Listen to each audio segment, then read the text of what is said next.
Guys, it's Reenactment Day here with another World War II impression video. Now in this video I'm doing what the USGI would most commonly be issued in 1944. Now there was pretty much you can use stuff from the years before for later war impressions because they were still issued, but I'm going to be covering the new items that came about in 1944. Well, they might have come out a year earlier but really started to be seen this year, and pretty much talk about them. So we'll start off real quick with the standard uniform that I cover in every video because this is the standard uniform used throughout the entire war. The M37 wool uniform, shirt, pants, you can see they're same color. Later war, I think it was more in 1945, they were changed to more of a greener color, but these were still very common, even this color. So they're held up with just a web belt right here, standard belt, not too fancy about that, and the shirt, you could have your rank and divisional patch on it. So now we're just gonna, again, in the order that we usually do, go down to the boots, talk about what's new about them, then come back up and we'll talk about field gear and all that. Alright, as you can see, they didn't do away, but a new option for boots were the M43 double buckle boots. Now, reenactors really do like these boots because of how easy they are to get on and off with just these two buckles. So they still keep the pants tight to the leg, but they don't go as high. They're all leather. They're not two separate pieces. These are all one piece. And again, same rubber sole. They're pretty much they're pretty much just the rough outs with the legging built in. The boots with the leggings were seen throughout the entire war as well, so you can just use those, or you can get a pair of double buckle boots for late war. Again, can do whatever, but some reenactments do specify that they only want boots with leggings, and double buckle boots are not allowed at the event. So safe bet, boots with leggings, but these are also a nice option. And the other side is exactly the same. Just, same boot. I'm having trouble finding the manufacturer of this boot. You can see it has like that little symbol on it, on the heel. That's the only manufacturer mark that I can find. But I don't know what the boot is, so if anybody knows who the manufacturer is, please let me know down in the comments. And now we'll move back up and we'll talk about field gear. Alright, in 1943 they developed a new field jacket, the M43 jacket, but this jacket was really starting to be seen in 1944. Once we got the manufacturing down, once we got multiple people making them and actually got them over to Europe, or Italy, or wherever we were fighting, then the new troops were issued this, but while the older troops usually either had or got the old M41s. Or in very specific cases, like my unit, General Patton, liked the M41 a lot better than the M43, so he ordered all units to be issued with that, but even though these were still seen. So, we'll just throw on the jacket, talk more about it. You can see it's a nice green color. The camera probably makes it look brown, but I can assure you it's green. See, they did away with the zipper. You have a tightening cord on the inside. Helps it keep tighter to your waist to keep yourself warm, keep some of the heat up. Now, and this jacket is a bit nicer than the M41 jacket in the winter, even just alone. There was an M43 liner that could be used with it. You could also just wear the sweater under here. But I've just got to rebutton some of these pockets. You can see we now have 4 pockets that button close right here. There we go. 2 larger ones down at the bottom, 2 smaller ones up at the top. You could also have your rank and divisional patch on here, but on field jackets you don't have to have them on your field jackets, but you can if you want. So there's this draw cord, but because it's summer, I'm not even going to bother doing that. And they also did away with the zipper, so it's just a standard button-up jacket, which can be a little bit annoying. Once I get this buttoned, I'll show you something different about it that you can already probably see. the jacket goes all the way, well, it's not, it's like a normal jacket. It goes down a bit farther. Well, the M41 would stop about here. The M43 goes down a bit farther, which makes it a better jacket for like holding in heat, just wearing around. And the M43 jacket did have a hood that you could button on to mix of the shoulder boards and the collar. It would pop up like this, and you'd have a hood. I don't have that on right now, but I have a uniform on the M43 uniform, or a video on the M43 uniform, and that I do cover the hood in that. So if you want to see more about the hood, you can go see that video. So M43 jacket, it is quite a warm jacket, not the best in summer. Well, I mean, it's good in summer. You'd probably just not have the jacket, but because I'm showing you the field jacket and it's summer, here we are. Now there was also a matching pair of pants that were seen. They could be used just as normal pants.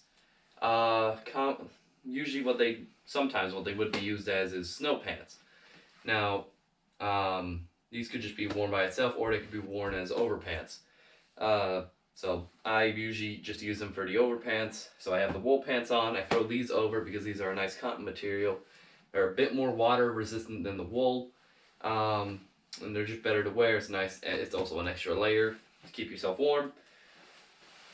So they're just nice M43 trousers. And I also have just suspenders on here because I'll be wearing the belt with the wool pants, and I'll just throw these on for snow pants. So we'll throw that over there. And we will talk about the gas mask bag again. Standard lightweight gas mask bag, covered this in the previous video. A lot better than the kidney bag, a lot smaller, a lot more handy. And this was designed to be a gas mask bag, and it could also be a personal items bag, because they knew GIs would probably throw away their gas masks and use the bag for something else, which is the most common thing that they did. Unlike the Germans, the United States did not check whether the GIs still had their gas masks. So and honestly they probably care less because they were making so many of them, that they just kept the bag. And the GIs would just keep the bag, throw away the gas mask, and not worry anything about it. Next, we'll go to the field gear. Field gear is pretty similar, a little different though. We got on the belt the M23 cartridge belt, MAL 1910 canteen, and canteen cover. You could also have the MAL 1910 canteen. Pretty sure it's the MAL 1943 canteen right here. The only difference is it has this rim and it's stainless steel, which is a lot better for reenacting and just using, because you don't got to worry about it getting corroded on the inside. They're in good condition, and they just are much better of a canteen. So over here we got the first aid pouch, standard MAL 1926, 24, something like that.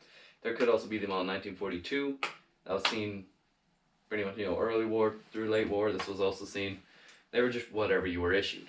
Now we move up to the MAL 1928 haversack, and something different that we have on this is a M43 folding shovel. Now it's kind of latched in there, so I'm not going to pull all the way out, but it's just a folding shovel. It is a bit longer than the T-handle shovel when unfolded, but when it's folded like this, it is roughly the same length. Let's see. The T-handle of the T-handle shovel could get caught on items. I know because it often did for me. So the M43 shovel did away with the T-handle, and it will just make it better it won't get caught on anything. And overall, it's actually just a better shovel to be using. Next, we have the M1 bayonet. Alright, well, it just unhooked. Either way, the M1 bayonet, standard issue by this point of the war. You could also, in some cases, get the cut-down bayonet, which was just really a 05 cut down to be the length of a M1 bayonet. So we'll just put that back in there and throw on the field gear. Now again, everything is pretty similar, and anything early war can be seen through late war. So you could see still the aluminum cap canteens, the T-handle shovel, the M41 jacket, the boots with the leggings, And you wouldn't see the kidney bag too much. That was pretty much universally replaced because it was just better. So, next we'll talk about helmets. I got my 2 helmets right here. We have 2 front seams. So we got a front seam fixed bail and a front seam swivel bail. The fixed bail was did away with in manufacturing terms and switched only purely to the swivel bail, but the fixed bail was still seen throughout the entire war. But if the bails broke off the fixed bail, then it would be changed to a swivel bail, so it's possible to find a early war M1 helmet with swivel bails, because that means the fixed bails broke off and they changed. Later in the war, usually throughout this entire year, they would have the khaki chin strap, but very late in like November, they changed to the OD7 chin strap, and that's just pretty much anything. It's just the same chin strap, just green.